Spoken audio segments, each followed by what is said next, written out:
지난 시간에는 중풍병자를 치료하시고 세리레이를 부르신 예수님을 배웠습니다. 오늘 본문은 금식과 안식일에 대한 논쟁입니다. 복음과 율법주의가 충돌한 사건입니다. 예수님은 이를 통해 금식과 안식일에 대한 진정한 의미를 가르쳐 주셨습니다. 오늘 말씀을 통해서 과연 어느 것이 옳은가 분명히 깨닫고 돌이킬 수 있기를 기도합니다. 저희 모두가 복음 역사에 쓰임받기를 기도합니다. 18절을 보십시오. 요한의 제자들과 바리새인들이 금식하고 있는지라 사람들이 예수께 와서 말하되 요한의 제자들과 바리새인의 제자들은 금식하는데 어찌하여 당신의 제자들은 금식하지 아니하나이까?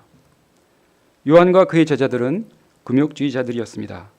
결혼을 하지 않았습니다. 금식은 밥 먹듯 하였습니다. 바리새인들은 월요일과 목요일 2번 금식하였습니다. 금식할 때면 머리를 풀어 헤쳤습니다. 힘든 표정을 지으며 천천히 걸었습니다. 사람들은 이런 바리새인들을 존경의 눈으로 쳐다보았습니다. 그러나 예수님의 제자들은 달랐습니다. 이 집 저 집 초대되어 즐겁게 먹고 마셨습니다. 먹는 것이 아니라 쓸어 담았습니다. 그들은 금식의 금자도 모르는 것 같았습니다.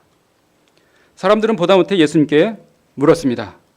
요한과 바리새인의 제자들은 금식하는데 왜 당신의 제자들은 금식하지 않습니까? 이에 대한 예수님의 대답이 무엇입니까? 19절 20절을 보십시오. 예수께서 그들에게 이르시되 혼인집 손님들이 신랑과 함께 있을 때 금식할 수 있느냐? 신랑과 함께 있을 동안에는 금식할 수 없느니라. 그러나 신랑을 빼앗길 날이 이르니 그날에는 금식할 것이니라. 예수님은 결혼식 비유를 통해서 그 이유를 설명하셨습니다. 유대인들은 결혼식을 할 때 신랑의 집에서 7일간 성대한 혼인잔치를 열었습니다. 이 기간에 신랑의 친구들은 모든 금식 규정에서 제외되었습니다. 혼인집에서 금식한다고 인상을 팍팍 쓰고 앉아있으면 분위기는 쑥쑥 가라앉습니다. 혼인잔치 때에는 마음껏 먹고 마시고 춤을 추며 신랑과 함께 결혼의 기쁨을 나누어야 합니다. 우리는 이 비유를 통해서 신앙생활이란 어떤 것인가 알 수 있습니다. 신앙생활이란 신랑 대신 예수님과 함께 기뻐하고 즐거워하는 것입니다. 인상 쓰며 고행하는 것이 아닙니다. 그러나 신랑을 빼앗길 날이 있습니다. 자신의 죄 문제로 인해 예수님을 잃어버릴 때입니다. 이때는 애통하며 금식해야 합니다. 신랑 대신 예수님과 첫사랑의 기쁨을 회복해야 합니다. As soon as possible. 발음이 좀 이상합니다. 가능한 한 빨리 회복을 해야 합니다. 예수님은 낡은 전통에 매여 있는 사람들에게 말씀하셨습니다. 21절을 함께 읽겠습니다. 시작. 없나니 만일 그렇게 하면 기운 새 것이 낡은 그것을 당기어 헤어짐이 더하게 되느니라. 새 포도주를 낡은 가죽 부대에 넣는 자가 없나니 만일 그렇게 하면 새 포도주가 부대를 터뜨려 포도주와 부대를 버리게 되리라. 오직 새 포도주는 새 부대에 넣느니라 하시니라. 생배 조각은 배로 짠 새천을 말합니다. 새천은 물에 젖으면 수축이 됩니다. 만일 이런 생배 조각을 낡은 옷에 붙이면 어떻게 될까요? 생배 조각이 낡은 옷을 잡아 당기게 되어 옷이 망가집니다. 또한 새 포도주를 낡은 가죽 부대에 넣지 않습니다. 새 포도주는 발효가 왕성하게 일어납니다. 그러나 오래된 낡은 가죽은 신축성이 떨어집니다. 그래서 새 포도주를 낡은 가죽 부대에 넣으면 터져버립니다. 저는 새 김치를 비닐봉지에 담아본 적이 있습니다. 며칠이 지나자 팽팽하게 부풀러 올랐습니다. 터지면 옷이 다 버리게 됩니다. 이와 같이 새 포도주는 반드시 새 가죽 부대에 넣어야 합니다. 이 두 비유는 같은 내용입니다. 생배 조각과 새 포도주는 복음을 말합니다. 낡은 옷과 낡은 가죽 부대는 유대교의 전통을 말합니다. 율법에는 613개의 계명들이 있습니다. 그 중에 하라는 계명은 365개, 하지 말라는 계명은 248개입니다. 그들의 신앙은 이런 계명들을 잘 지키는 것입니다. 잘 지킴으로 의롭게 되고자 했습니다. 그러나 복음은 은혜와 구원의 역사입니다. 복음은 우리의 죄를 깨닫게 하고 회개케 합니다. 거듭난 삶을 살게 합니다. 복음은 어떤 죄인도 구원하는 능력이 있습니다. 세리 레위와 같이 이기적인 자를 마태복음의 저자요 성 마태로 변화시켰습니다. 유대인의 전통으로는 이런 복음의 역동성을 담을 수 없습니다. 그래서 바리새인들은 예수님의 복음 역사를 보고 어찌 이런 일이 어찌하여 어찌 하며 어쩔 줄을 몰라 했습니다. 복음 역사는 늘 새롭습니다. 성령의 역사는 바람이 음유로 불듯이 변화무쌍합니다. 이런 복음 역사를 감당하기 위해서는 먼저 내가 새 부대가 되어야 합니다. 그러면 우리가 어떻게 새 부대가 될 수 있습니까? 로마서 12장 2절은 다음과 같이 말씀합니다. 너희는 이 세대를 본받지 말고 오직 마음을 새롭게 함으로 변화를 받아 하나님의 선하시고 기뻐하시고 온전하신 뜻이 무엇인지 분별하도록 하라. 신선한 가죽 부대가 되기 위해서는 먼저 이 세대를 본받지 말아야 합니다. 예수님은 이 세대를 음란하고 믿음이 없다고 하셨습니다. 사람들은 말세가 될수록 자기를 사랑하며 돈과 쾌락을 사랑합니다. 감사가 없고 교만하며 무정해집니다. 우리 이런 세상으로부터 자연스럽게 악의 영향을 받습니다. 잘못된 생각과 가치관이 자신도 모르게 형성됩니다. 그렇게 되면 마음이 낡은 가죽부대가 되어 복음의 역사를 수용하지 못합니다. 어찌하여 하며 충돌하게 됩니다. 그러므로 우리는 늘 마음을 새롭게 하는 씨름을 해야 합니다. 우리의 마음을 새롭게 하려면 중생의 씻음과 성령의 새롭게 하심을 받아야 합니다. 한마디로 거듭나야 합니다. 우리가 거듭나려면 말씀 앞에 늘 회개해야 합니다. 그리고 말씀에 구체적으로 순종해야 합니다. 그럴 때 우리는 성령의 능력을 덧입을 수 있습니다. 복음으로 세상을 변화시킬 수 있습니다. 또한 새 부대가 되기 위해서는 하나님의 선하신 뜻, 기뻐하시는 뜻, 온전하신 뜻이 무엇인가 끊임없이 생각하고 찾아야 합니다.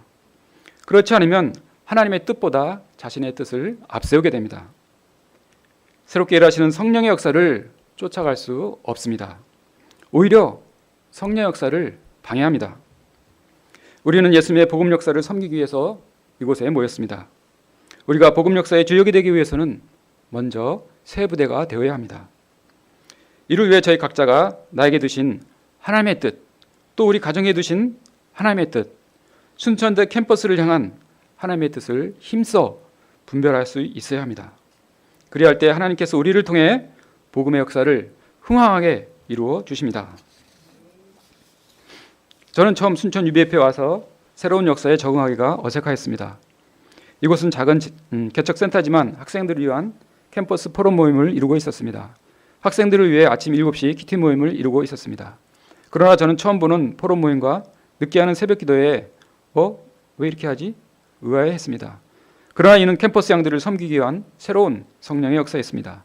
이 역사를 통해 3명의 학생 리더들이 세워지고 주인들로 성장하고 있었습니다. 저는 오랜 UBF 생활로 마음이 굳어져 있음을 발견하였습니다. 회개하고 마음을 들여 이 역사에 동참하였습니다. 그럴 때 모임이 더욱 풍성해지는 것을 깨닫게 되었습니다. 제가 새 부대가 되어 순천 UBF 가운데 이루어지는 성령의 역사에 적극 동역할 수 있기를 기도합니다. 하나님께서 우리의 동역을 축복하여 주시고 흥황한 복음 역사를 이루어 주시기를 간절히 기도합니다. 23절, 28절은 안식일 밀밭 사건입니다. 23, 24절을 보십시오. 안식일에 예수께서 밀밭 사이로 지나가실 새 그의 제자들이 길을 열며 이삭을 자르니 바리새인들이 예수께 말하되 보시오 저들이 어찌하여 안식일에 하지 못할 일을 하나이까. 어느 안식일이었습니다. 예수님은 밀밭 사이로 지나가셨습니다. 밀밭은 어느새 누렇게 익어 고개를 숙이고 있었습니다. 제자들은 밀을 보자 갑자기 배가 고파졌습니다. 아무 생각 없이 이삭을 잘라 먹었습니다. 그런데 이를 본 사람들이 있었습니다. 그들은 바리새인들이었습니다. 그들은 예수님께 항의하였습니다. 당신의 제자들은 왜 안식일에 하지 못할 일을 하나이까? 그들은 이삭 자르는 것을 추수로 손에 비비는 것을 탈곡으로 생각했습니다. 이들에 대한 예수님의 반응이 어떠합니까? 25절, 26절을 보십시오. 다 같이 읽겠습니다. 시작. 이시되 다윗과 하기와 및 함께한 자들이 먹을 것이 없어 시장할 때 한 일을 잊지 못하였느냐. 그가 아비아달 대사할 때 하나님의 자들아 외에는 먹어서는 안 되는 진설병을 먹고 함께한 자들이 지지 않. 예수님은 다윗의 예를 들어서 제자들을 변호하셨습니다. 다윗은 사울을 피해 다니느라고 배가 몹시 고팠습니다. 제사장에 찾아가 진설병을 얻어먹었습니다. 그리고 부하들에게도 나누어 줬습니다. 이 빵은 오직 제사장만 먹을 수 있었습니다. 그러나 하나님은 이 문제로 다윗을 책망하지 않았습니다. 이는 사람의 생명이 율법의 준수보다 더 중요하기 때문이었습니다. 27절을 보십시오. 또 이르시되 안식일이 사람을 위하여 있는 것이요 사람이 안식일을 위하여 있는 것이 아니니. 안식일은 창조주 하나님을 위하여 하나님을 기억하고 교제하는 날입니다. 구원의 은혜를 기억하는 날입니다. 이를 위해 쉬도록 하셨습니다. 그러나 유대인들은 안식일의 의미는 무시했습니다. 형식에만 집중했습니다. 일하지 못하도록 수많은 규칙들을 만들었습니다. 한 예로 안식일에는 엘리베이터의 버튼도 누를 수 없었습니다. 전기밥솥에 전원을 꽂을 수도 없었습니다. 실수로 전원이 뽑히면 다시 꽂을 수 없었습니다. 그래서 지나가는 외국인들에게 부탁을 해야 했습니다. 안식일이 사람들에게 갑질을 하고 있는 격이었습니다. 28절을 보십시오. 예수님은 놀라운 선포를 하십니다. 다 같이 읽겠습니다. 시작. 이 말씀은 예수님이 어떤 분이신가 잘 가르쳐 줍니다. 예수님은 안식일을 창조하신 하나님이십니다. 요한복음 1장 2절 3절은 말합니다. 그가 태초에 하나님과 함께 계셨고 만물이 그로 말미암아 지은 바 되었으니 지은 것이 하나도 그가 없이는 된 것이 없느니라. 예수님은 창조주 하나님이십니다. 안식일의 주인이 되십니다. 그러므로 안식일은 주인 되신 예수님을 중심으로 지켜져야 합니다. 그럴 때 우리는 예수님을 통해서 참 안식을 얻을 수 있습니다. 3장 1절을 보십시오. 예수께서 다시 회당에 들어가시니 한쪽 손 마른 사람이 거기 있는지라. 예수님은 안식일에 회당에 들어가셨습니다. 그곳에는 한쪽 손 마른 사람이 있었습니다. 그는 마른 손 때문에 많은 고통을 당했습니다. 그는 어렸을 때부터 놀림을 받았습니다. 화가 나서 싸울 때면 한 대만 때리고 2대 맞았습니다. 취직시험은 꼭 면접에서 떨어졌습니다. 그는 항상 억울한 인생을 사는 것 같았습니다. 그의 내면은 피해의식이 가득하였습니다. 어둡고 운명적이 되었습니다. 한 손 마른 것으로 인해 그는 마음도 마르고 인생도 말랐습니다. 2절을 보십시오. 다 같이 읽겠습니다. 시작. 예수를 고발하려 하여 안식일에 그 사람을 고치시는가 주시하거나. 여기서 사람들은 6절을 볼 때 바리새인들입니다. 그들은 회당에서 예수님을 고발할 건수를 찾고 있었습니다. 그때 마침 한쪽에 한쪽 손 마른 사람이 앉아 있었습니다. 그들은 그를 미끼 삼아 예수님을 잡으려고 주시하고 있었습니다. 증거 확보를 위해서 몰래 카메라도 설치해 놓았습니다. 예수님이 이때 어떻게 하셨습니까? 3절을 보십시오. 다 같이 읽겠습니다. 시작. 예수께서 손 마른 사람에게 이르시되 한가운데에 일어서라 하시고. 예수님은 이미 그들의 악한 의도를 아셨습니다. 예수님은 화장실을 간다고 하며 그 자리를 피할 수도 있었습니다. 아니면 집회가 끝난 뒤 몰래 고쳐줄 수도 있었습니다. 그러나 예수님은 많은 사람들이 주시하고 있는 가운데 손 마른 사람에게 명령하셨습니다. 한가운데 일어서라! 그를 공개적으로 고쳐주고자 하셨습니다. 이는 위험을 스스로 자처하는 일이었습니다. 그러나 예수님은 살벌한 분위기 가운데서도 조금도 기가 죽지 않으셨습니다. 오히려 공개적으로 바리새인들의 죄악과 권위에 도전하셨습니다. 우리 다 같이 4절을 읽겠습니다. 시작. 안식일에 선을 행하는 것과 악을 어느 것이 옳으냐 하시니 그들이 잠잠. 예수님께서는 바리새인들에게 질문하십니다. 안식일에 선을 행하는 것과 악을 행하는 것, 생명을 구하는 것과 죽이는 것, 어느 것이 옳으냐? 안식일은 하나님께서 우리에게 축복으로 주신 날입니다. 이 날은 세상 것을 내려놓고 창조주 하나님을 예배해야 합니다. 하나님의 뜻 가운데 행함으로 하나님의 영광을 하나님께 영광을 돌려드려야 합니다. 그러므로 우리는 안식일에도 생명을 살리기 위해서 양들을 신방합니다. 말씀으로 양들을 도우며 열심히 일을 합니다. 그런데 종교 지도자들은 율법에 얽매여 있었습니다. 양들이 죽건 말건 상관하지 않았습니다. 오로지 자신의 교권을 유지하기 위해 힘을 썼습니다. 도와야 할 양들을 이용해서 오히려 생명을 죽이고자 하였습니다. 예수님이 이런 그들에게 도전하셨습니다. 자신의 행동이 과연 하나님 앞에서 옳은가 살펴보기 원하셨습니다. 안식일에 선을 행하는 것과 악을 행하는 것, 생명을 구하는 것과 죽이는 것, 어느 것이 옳으냐? 이에 그들은 아무런 대답도 하지 않았습니다. 예수님의 질문에 자신들의 죄를 인정하고 싶지 않았기 때문입니다. 이때 예수님은 어떻게 하셨습니까? 5절을 보십시오. 다 같이 읽겠습니다. 시작. 그들의 마음이 완악함을 탄식하사 노하심으로 그들을 둘러보시고 그 사람에게 이르시되 내 손을 내밀라 하시니 내밀매 그 손이 회복되었더라. 완악하다는 것은 자신의 잘못을 알면서도 인정하지 않는 것입니다. 바리새인들은 자신들의 문제를 잘 알았습니다. 그러나 회개하지 않았습니다.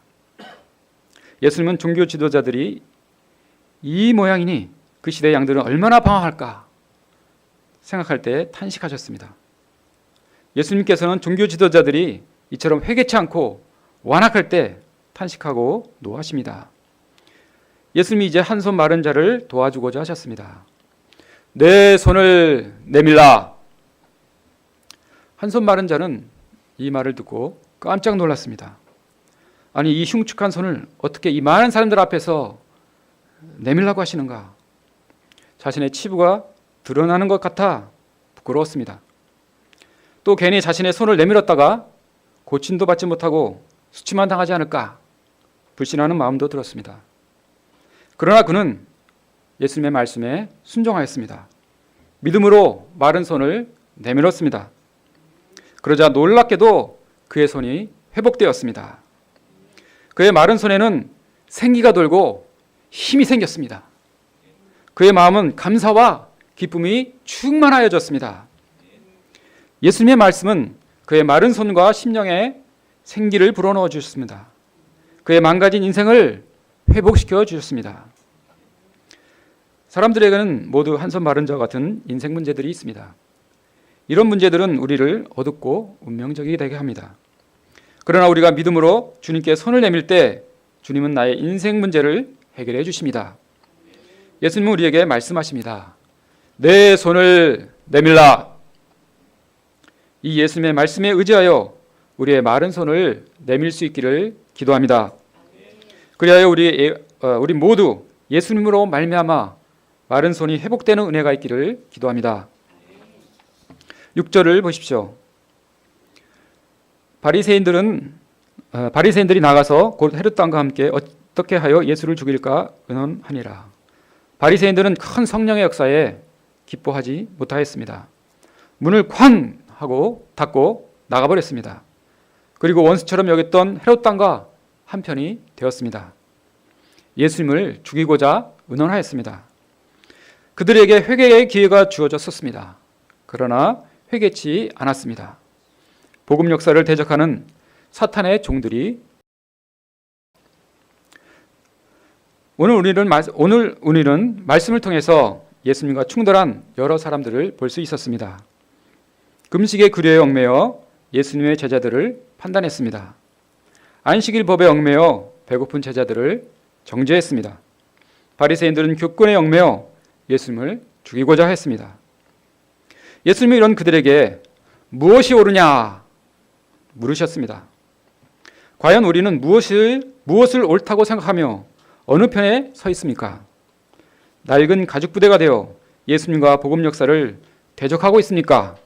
아니면 새 부대가 되어 예수님과 함께 혼인잔치를 누리고 있습니까? 저희 모두가 새 부대가 되어 복음 역사에 쓰임받을 수 있기를 간절히 기도합니다. 요절 말씀을 읽겠습니다.